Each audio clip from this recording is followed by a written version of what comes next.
Mr. President, Commissioner, Minister, respect for human rights is of universal value and importance, and it is, of course, a fundamental principle of the EU.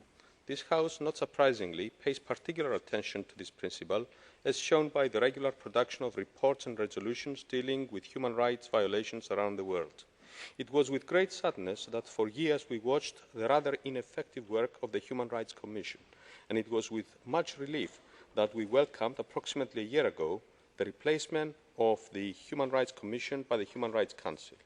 In the words of a Human Rights Watch representative, the Human Rights Commission in effect became the abusers' club because abusive governments were eager to be part in order to block action on themselves and on countries elsewhere.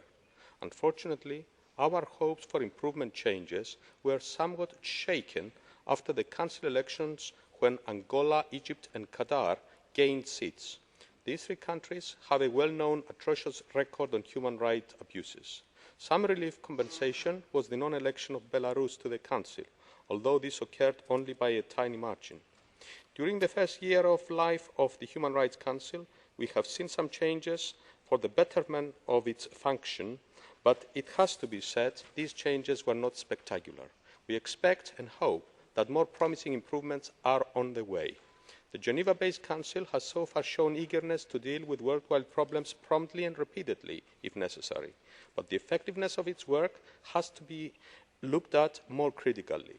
An example is the fact that last year the Council adopted no less than 8 resolutions criticising Israel for its military actions in the Palestinian territories and Lebanon. These resolutions had some but not much usefulness in practical terms. This is not, of course, the fault of the UN Human Rights Council, but the latter has to take a portion of responsibility for not finding ways to make its voice listened to more seriously. Other examples, of course, include the Council's problematic dealings with Uzbekistan and Iran. As the next session of the Council is due to begin in Geneva shortly, we optimistically wish every success.